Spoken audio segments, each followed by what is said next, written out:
Hi friends, నేను వచ్చేసా. Welcome to my channel. మేమైతే అలిపిరి మెట్ల నుంచి నడుచుకొని వెళ్తున్నాము. మనం నడుచుకొని వెళ్ళడానికి రెండు దారులు ఉన్నాయి. ఒకటైతే అలిపిరి మెట్లు, ఇంకొకటి శ్రీవారి మెట్లు. అలిపిరి మెట్ల కంటే శ్రీవారి మెట్లు నడుచుకొని వెళ్ళడానికి కొంచెం దగ్గర వస్తుందంట.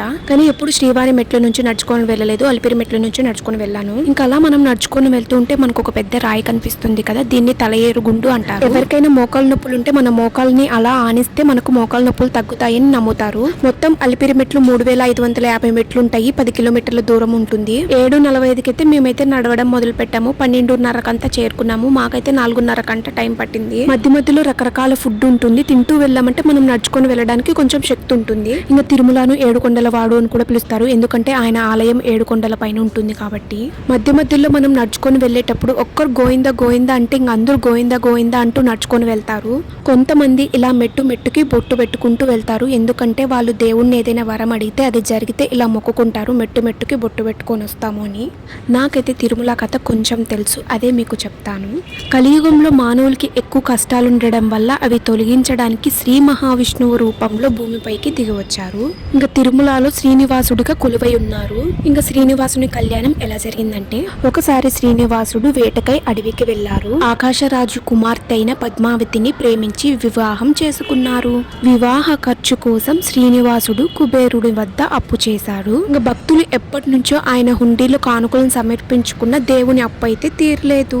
ఇంకా శ్రీనివాసుడు తిరుమలకు రాకముందే అక్కడ వరాహస్వామి కొలువై ఉన్నారు. ఇంకా శ్రీనివాసుడు తిరుమలలో స్థిరపడడానికి వరాహస్వామి అనుమతి తీసుకుంటారు. అందుకే తిరుమలలో ముందుగా వరాహస్వామిని దర్శించుకున్న తర్వాతే శ్రీనివాసుని దర్శించుకుంటారు.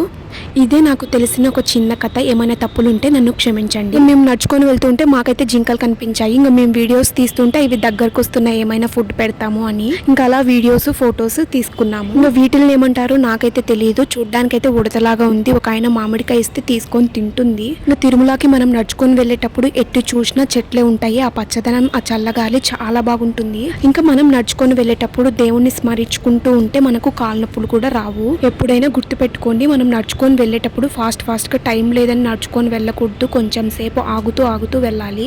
ఈసారి అయితే మేము చాలా సేపు ఆగుతూ స్లోగా నడుచుకొని వెళ్ళాము, అందుకే మాకు అంత కాళ్ళ నొప్పులు అయితే రాలేదు. పోయినసారి అయితే మేము తొందరగా నడుచుకొని వెళ్ళాము, నాకైతే ఫీవర్ కూడా వచ్చింది. నడుచుకొని వెళ్ళేటప్పుడు అక్కడ స్తంభాల మీద దేవుని కీర్తన రాసుంటారు, అవి పాడుకుంటూ వెళ్తే ఇంకా దేవుని స్మరించుకున్నట్టు ఉంటుంది. మధ్యలో మనం వెళ్ళేటప్పుడు ఆంజనేయ స్వామి కనిపిస్తారు. ఇంకా ఆంజనేయ స్వామిని దర్శించుకొని వెళ్ళాము. ఇంకా మనం ఆంజనేయ స్వామిని దర్శించుకున్న తర్వాత కొంచెం దూరం వెళ్ళిన తర్వాత మనకు మోకాల పర్వతాలు వస్తాయి.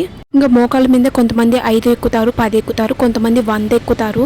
ఈసారి ఎందుకో నాకు 50 మెట్లు మోకాల మీద నడవాలనిపించింది. ఇంకా మోకాల మీద 50 మెట్లు నడిచాను. ఇంకా మోకాల పర్వతాల తర్వాత ఇంకా కొంచెం దూరం నడుచుకొని వెళ్ళాలి. అలా ఇంకా పైకి నడుచుకొని వెళ్ళిపోయాము. పైకి వెళ్ళిన తర్వాత ఫస్ట్ అయితే మేము కత్తిరింపులు ఇచ్చాము. ఇంకా నేనైతే తిరుమలలోనే కత్తిరింపులు ఇవ్వాలని చెప్పి వెంట్రుకలు పెంచుకున్నాను. ఇంకా బయట ఎక్కడ కట్ చేయకూడదు అనుకున్నాను. ఇంకా తిరుమలలోనే కత్తిరింపులు ఇచ్చాను. ఇంకా కత్తిరింపులు ఇచ్చిన తర్వాత కోనేరు స్నానం చేశాము. కోనేరుకి ఎప్పుడు అలో లేదు, ఈసారేమో కోనేరు స్నానంకి అలో ఉంది. ఇంకా దేవుని దయ వల్ల కోనేరు స్నానం అయితే చేసేసి రెడీ అయిపోయాము. ఇంకా అప్పటికే మాకు లంచ్ టైం అయిపోయింది. ఇంకా లంచ్ చేసేసి దర్శనానికి వెళ్ళొచ్చు అని చెప్పి ఫస్ట్ అయితే మేము లంచ్ చేసాము. మేమైతే స్పెషల్ దర్శనం 300 టికెట్ కి వెళ్ళాము. ఇది ఎలా బుక్ చేసుకోవాలి అంటే, మనకైతే స్పెషల్ దర్శనం టికెట్లు ప్రతి నెల 24 కూపన్ అవుతాయి. మనం ఈ నెల బుక్ చేసుకుంటే 3 నెలల తర్వాత మనం తిరుమలకి అయితే వెళ్ళొచ్చు. ఇంకా టీటీడీ వెబ్సైట్ లోకి వెళ్ళి లాగిన్ అవ్వాలి. మనకైతే టికెట్లు 10 గంటలకు ఓపెన్ అవుతాయి. 10 గంటలకు ఓపెన్ అవుతున్నాయి అంటే మనం 9:30కంతా రెడీగా ఉండాలి, ఎందుకంటే అసలు టికెట్లే మనకు దొరకవు. ఒక్కొక్కసారి మనకు టికెట్లు బుక్ అయినట్టు అయ్యి పేమెంట్ దగ్గరకు వెళ్ళి క్యాన్సిల్ అయిపోతాయి. మాకైతే టికెట్లు అయితే బుక్ అయ్యాయి. అలా మేము 300 స్పెషల్ దర్శనానికి వెళ్ళాము. కొంతమంది అయితే ఫ్రీ దర్శనానికి వెళ్తారు, అది 2 రోజులు కావచ్చు, 3 రోజులు కావచ్చు, కొంచెం టైం ఎక్కువ పడుతుంది.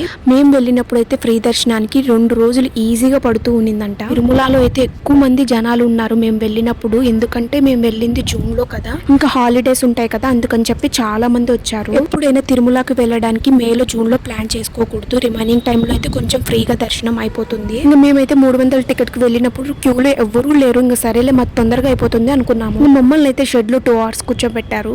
తర్వాత దర్శనానికి పంపించారు. మాకైతే దర్శనానికి 1 గంట టైం పట్టింది. ఈసారి అయితే మాకు దర్శనం అద్భుతంగా జరిగింది. గుడిలోకి ఎంటర్ అయిన తర్వాత బయటంతా లైట్ ఆఫ్ చేసి దేవుడి దగ్గర మాత్రమే లైట్ ఉంచారు. మాకైతే చూడడానికి 2 కళ్ళు సరిపోలేదు, అంత అద్భుతంగా మాకైతే దర్శనం జరిగింది. ఇంకా దేవుని దర్శించుకున్న తర్వాత దేవుని ప్రసాదం తినుకుంటే ఎలా, ఇంకా అలా వెళ్ళి దేవుని లడ్డూస్ అయితే తెచ్చుకున్నాము. ఇంకా అలా మా తిరుమల ప్రయాణం ఈ వీడియోతో అయిపోయింది. మేమైతే ఇంటికి వెళ్తున్నాము. ఈ వీడియో అయితే ఓం నమో వెంకటేశాయ.